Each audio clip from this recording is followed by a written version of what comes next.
मैं हूं आपके साथ अब्दुल समाद। बुलेटिन की शुरुआत करेंगे तमाम बड़ी खबरों के साथ। जम्मू कश्मीर में सुरक्षा बलों का बड़ा ऑपरेशन यहां पर देखने को मिला है। 3 जगह पर मुठभेड़ हुई है। अनंतनाग में 2 आतंकी ढेर कर दिए गए हैं। खानियार में से 2 से 3 आतंकियों के छिपे होने की आशंका लगातार जताई जा रही है। तो जम्मू कश्मीर के अनंतनाग में मुठभेड़ के दौरान सुरक्षा बलों ने 2 आतंकियों को मार गिराया है। आपको बता दें कि अनंतनाग के हल्कान गली इलाके में अभी भी मुठभेड़ चल रही है। इलाके को पूरी तरह से सील कर दिया गया है। अनंतनाग के अलावा श्रीनगर और बड़गाम में भी एनकाउंटर जारी है। आपको बता दें कि लगातार ये ऑपरेशन जारी है। जवानों को श्रीनगर के खानपार इलाके में 2 से 3 आतंकियों के छिपे होने की आशंका है। खुफिया इनपुट के आधार पर सुरक्षा बलों में सर्च ऑपरेशन शुरू किया गया है। आपको बता दें कि घाटी में बीते दिन टारगेट किलिंग का एक और मामला सामने आया था।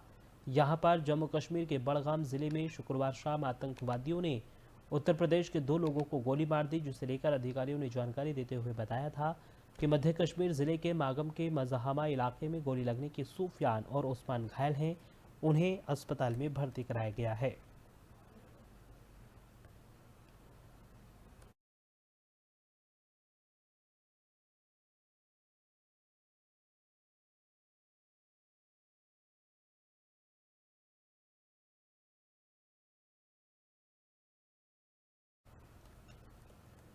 कांग्रेस के राष्ट्रीय अध्यक्ष मल्लिकार्जुन खड़गे के बयान को लेकर भाजपा जमकर निशाना साध रही है। इसी कड़ी में झारखंड विधानसभा की चुनाव तैयारियों में जुटे असम के मुख्यमंत्री हिमंता बिस्वा शर्मा ने कांग्रेस पर हमला करते हुए कहा है कि मुझे लगता है कि यह बात कर्नाटक चुनाव से ही चर्चा में आई है कि कांग्रेस जो घोषणा करती है वो बजट और राज्य का राजस्व देख बिना करती है।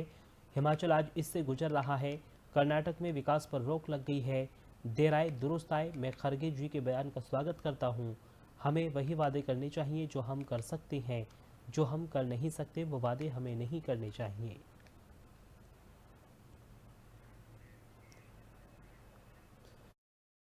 देखिए, मेरा लगता है कि ये बात कर्नाटक चुनाव से ही बात चर्चा में आए थे कि कांग्रेस जो घोषणा करता है वो बिना बजट करता है, बिना स्टेट का रिसोर्स देखते हुए करते हैं। राहुल पगलापन करते हैं। हिमाचल आज उसके लिए सफर कर रहा है। कर्नाटक में डेवलपमेंट एक प्रकार में रुक लग गया है। तो देर आए दुरुस्त आए। मैं खड़गे जी का बयान को स्वागत करता हूं कि हमें पॉलिटिकल पार्टी को इतना ही लोगों को प्रॉमिस करना चाहिए जो हम कर सकता हूं। जो हम कर नहीं सकता हूं ऐसा प्रॉमिस हमें नहीं करना चाहिए। देखिए, मेरा लगता है कि ये बात करना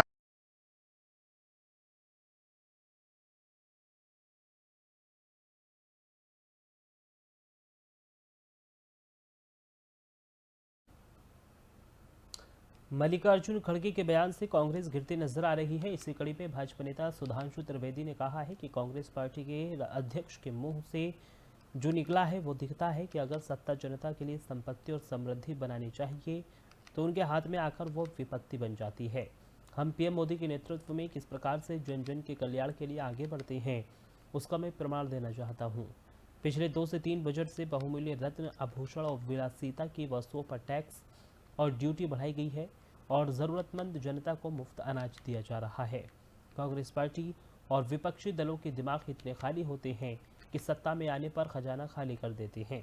इसके बावजूद जनता को वांछित सुविधा नहीं दे पाते।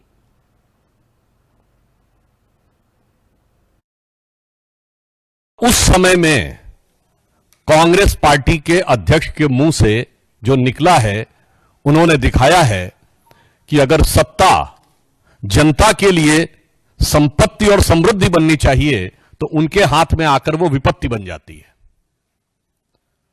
और हम प्रधानमंत्री श्री नरेंद्र मोदी जी के नेतृत्व में किस प्रकार से जन जन के कल्याण के लिए आगे बढ़ते हैं उसका मैं प्रमाण देना चाहता हूं।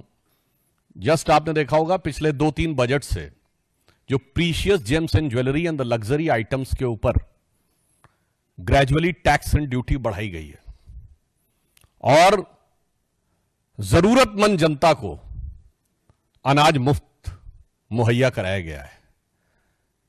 मोदी जी का यह विचार उस भगवान राम के आदर्श से प्रेरित है, चूंकि दीपावली का पर्व है, जिनके लिए लिखा गया है कि मणि माणिक महंगे किए और सहजे तृण जल नाज, तुलसी सोई जानिए राम गरीब नवाज। तो लग्जरियस आइटम्स के ऊपर टैक्स और गरीब व्यक्ति के लिए अनाज की उपलब्धता। मगर अफसोस की बात यह है, कुछ लोग ऐसे होते हैं, जिसमें कांग्रेस पार्टी और विपक्षी दल प्रमुख हैं, जिनके दिमाग इतने खाली होते हैं कि सत्ता में आने पर खजाना खाली कर देते हैं और इसके बावजूद जनता को वांछित व्यवस्था उपलब्ध नहीं करा पाते।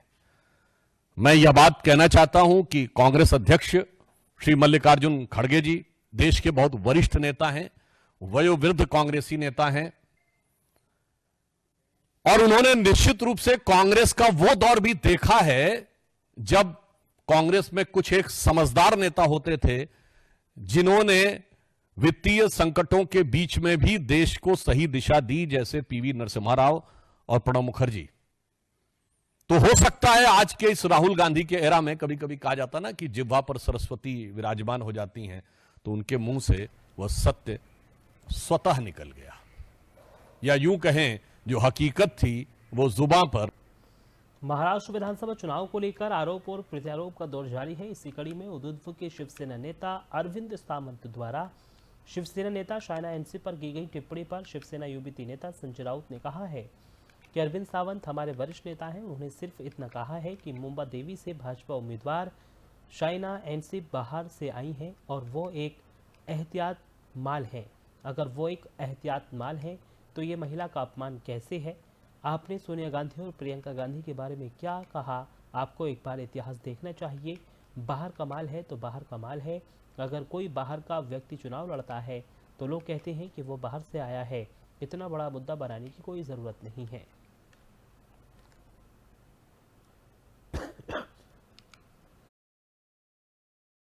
क्या कहा अरविंद जी ने? अरविंद जी ने इतना ही कहा है, ये जो कि भाजपा की महिला उम्मीदवार है, वो इस क्षेत्र में मुंबा देवी में बाहर से आई है, इंपोर्टेड माल है। अगर इंपोर्टेड माल है बाहर का, तो उसमें महिला का अपमान कहाँ होगा? आप सोनिया गांधी जी के बारे में क्या कहा था, प्रियंका जी के बारे में क्या कहा है आपने? हाँ, आप एक बार इतिहास खंगाल लीजिए 10-15 साल का, आपको पता चलेगा। ये राजनीतिक इवेंट्स करते हैं लोग। बाहर का माल है तो बाहर का माल है ना, इंपोर्टेड है। बाहर से अगर कोई व्यक्ति चुनाव लड़ती है तो उसको लोग कहते हैं बाहर से आई व्यक्ति है, यहाँ की नहीं है, स्थानिक नहीं है, भूमिपुत्र नहीं है, ये भूमि कन्या नहीं है। इतना ही तो कहा है, तो उसका इतना इश्यू करने की जरूरत नहीं है भाई। विधानसभा निवडणुकीनंतर ओबीसी आरक्षण थांबवले जाणार आहे, त्यामुळे आरक्षणवादी जनतेने आपल्या पक्षाला पाठिंबा द्यावा असं क्या कहा अरविंद जी ने? अरविंद जी ने इतना ही कहा है, ये जो कि भाजपा की महिला उम्मीदवार है, वो इस क्षेत्र में मुंबा देवी में बाहर से आई है। न्यूजीलैंड के खिलाफ 3 टेस्ट मैचों की सीरीज के तीसरे और आखिरी टेस्ट में भारत को दूसरी पारी में 28 रन की बढ़त मिली है।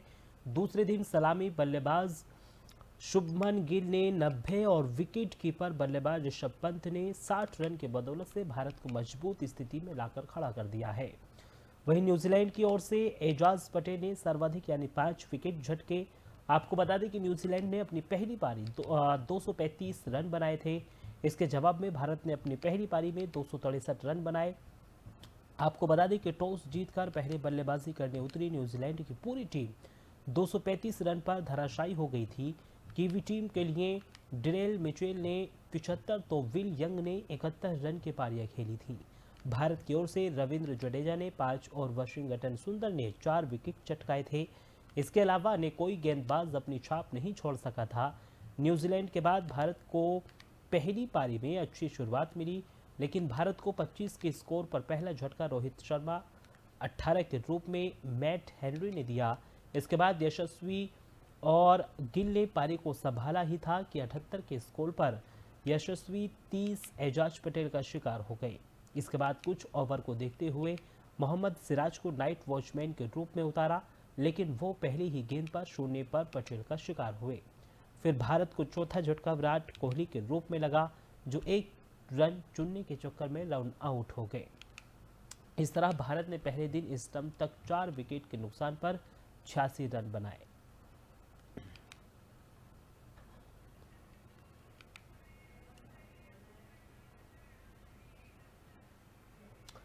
केंद्रीय रेल मंत्री अश्विनी वैष्णव ने नई दिल्ली रेलवे स्टेशन का निरीक्षण किया। केंद्रीय रेल मंत्री अश्विनी वैष्णव ने कहा है कि पिछले साल दीपावली और महापर्व छठ के लिए रिकॉर्ड संख्या में 4500 स्पेशल ट्रेनें चलाई गई थी और इस साल 7435 स्पेशल ट्रेनें चलाई जा रही हैं। पिछले साल जो हमारा दीपावली और छठ का जो महापर्व होता है, इस महापर्व के लिए पिछले साल एक रिकॉर्ड संख्या में 4500 स्पेशल ट्रेन चलाई गई थी और इस साल उससे भी अधिक 7435 स्पेशल ट्रेनें चलाई जा रही हैं और बहुत इलेबोरेट व्यवस्था हर एक स्टेशन पे की जा रही है। न्यू दिल्ली स्टेशन हो यानी पूरा दिल्ली एरिया हो, चाहे मुंबई एरिया हो, चाहे बेंगलुरु एरिया हो, हैदराबाद एरिया हो, चेन्नई एरिया हो, सूरत एरिया हो, अच्छी इलेबोरेट व्यवस्था की गई है। सूरत में तो एक एक दिन में 30,000 35,000 पैसेंजर्स को भी ट्रैवल करने की व्यवस्था की गई है। तो 7435 और इसके अलावा भी अगर ज़रूरत पड़ी तो 150 और अधिक स्पेशल चलाने की व्यवस्था है। अभी तक यानी कल शाम तक 31 अक्टूबर की शाम तक करीब 51 लाख लोग 51 lakh people have travelled by the special trains, यानी एक सब्सटेंशियल नंबर में लोगों को ये सुविधा मिली है। और अब जो रिटर्न ट्रैफिक आएगा छठ के कंप्लीट होने के बाद में, उसकी भी अलग से पूरी व्यवस्था है। यानी ओवरऑल रेलवे पूरा परिवार प्रधानमंत्री श्री नरेंद्र मोदी जी के मार्गदर्शन में छठ और दीपावली के इस महापर्व पे सभी को अच्छी से अच्छी बेस्ट पॉसिबल फैसिलिटीज मिल सके। केंद्रीय मंत्री गिरिराज सिंह ने कहा है कि आज भारत दुनिया में सबसे तेज रफ्तार से विकसित होने वाला राष्ट्र बन गया है, इसलिए अब एक देश एक कानून की जरूरत है, यूसीसी की जरूरत है और कई राज्यों में एनआरसी भी लाने की जरूरत है।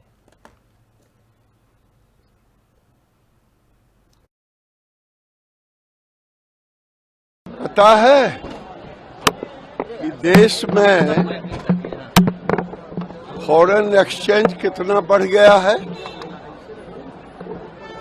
देश में एक्सपोर्ट कितना बढ़ गया है? 19 लाख करोड़ का था, वो 80 लाख करोड़ से ऊपर चला गया। ऐसे थोड़े ही जा रहा है। नरेंद्र मोदी की जो योजना है पूरे दुनिया का विकास और भारत के विकास की तुलना कर तो ले। आज भारत दुनिया में सबसे तेजी रफ्तार से विकसित होने वाला राष्ट्र बन गया है। इसीलिए अब जरूरत है एक देश एक कानून, यूसीसी भी जरूरत है। अब कई राज्यों में एनआरसी भी लाने की जरूरत है, पता है। और फिलहाल इस बुलेटिन में सिर्फ इतना ही। देश और दुनिया की तमाम बड़ी खबरों के लिए आप देखते रहिए AB स्टार न्यूज। नमस्कार।